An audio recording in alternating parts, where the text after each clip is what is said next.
Welcome to TechMuze, a netcast designed to educate and inspire your musical creativity through tech, both technology and technique. Please visit techmuse.ca for show notes and more.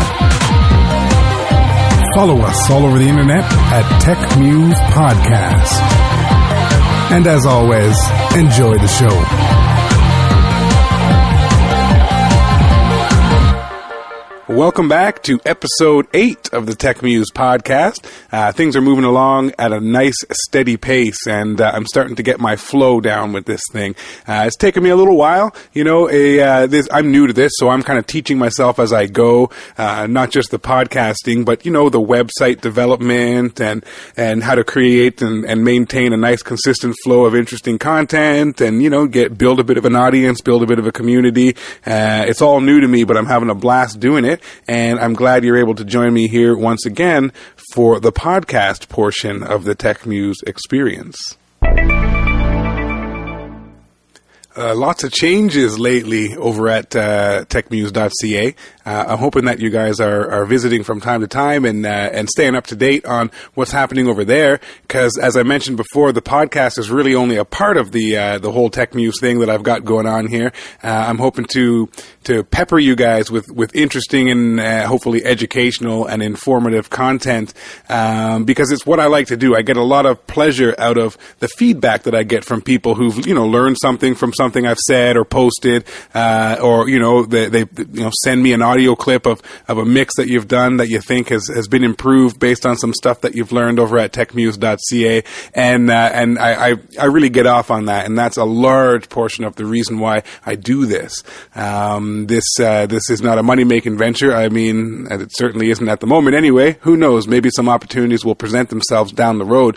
But at the moment, I just get a great deal of pride out of being able to, you know, to have a spot on the internet that people can go to and, join a community and chit-chat with one another and get questions asked and get questions answered and hopefully learn some things and maybe teach me a few things too. I know at this point in the game I'm doing a lot of the talking, but as things move along, you know, I'm starting to get a lot of feedback, and that's great. You'll notice some web design type of changes that have been going on all over the place on the website, and that's going to continue for a little while because I'm still trying to flesh out exactly how I want things to be. But right now, I'm trying to make it nice and streamlined. If you're interested in the podcast, you'll see it very quickly and easily. All the podcast episodes are there. If you're interested in the video content, because some people prefer to consume that way, then check out TechMuze TV over at techmuse.ca, and you'll see all the video content aggregated in that spot there. And then of course the main page is just a running blog of everything that I'm posting. So it's a good place to start.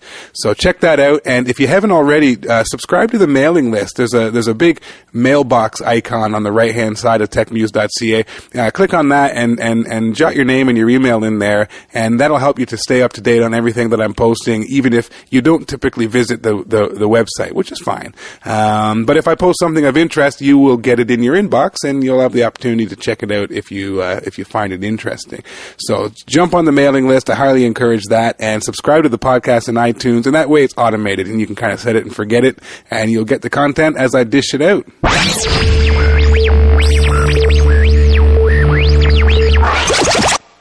So in Tech Do's today, I wanted to broach a topic that I've been thinking about a lot lately, and it's something that I guess I wish I realized back in the past the importance of, as I do now, and that is ear training.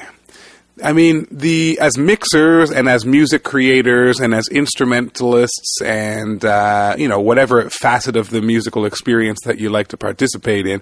I mean, ultimately, what is music? It's sound that we perceive with our ears. And so in order to make better music, really that equates to making better sounds.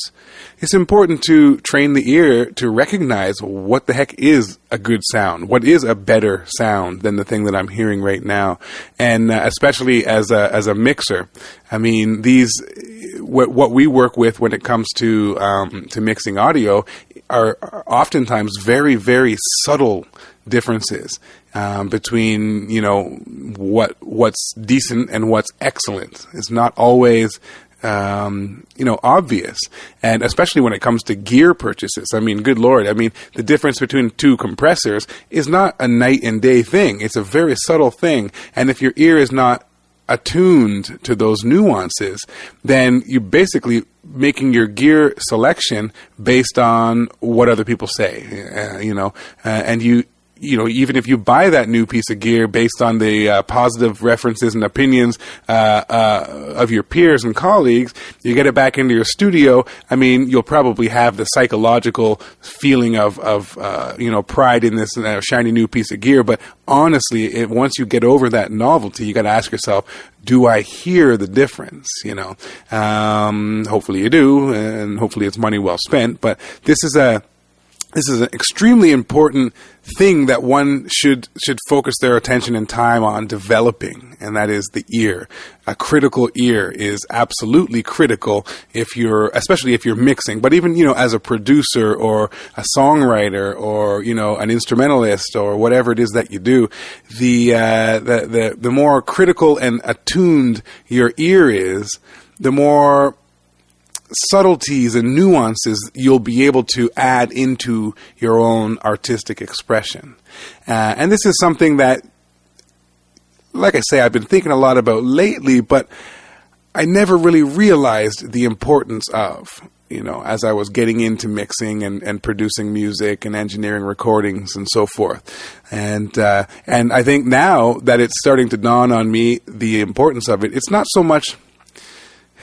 Actually, to be honest, what it is it's as my ear has become more critical and more sensitive to the nuances of things, the realization has struck. And so it was kind of a backwards thing. I kind of wish I had a mentor to stress the importance of ear training so that I could have practiced it and accelerated the process, and gotten to where I am now, years ago, which would be great, which would mean that today I would be much further off along the path, I suppose, than I am right now.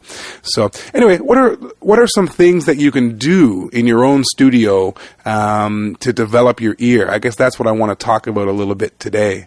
A couple of things to think about are, First and foremost, I mean, the acoustics of your room and the quality of your monitors and all of these things are definite factors in what you're hearing and in how much detail and subtlety you're actually able to hear, And so those things you want to try to get into the best state that your budget and circumstances will permit. And that's a topic for another conversation. I'm not going to get into that today in this chit chat.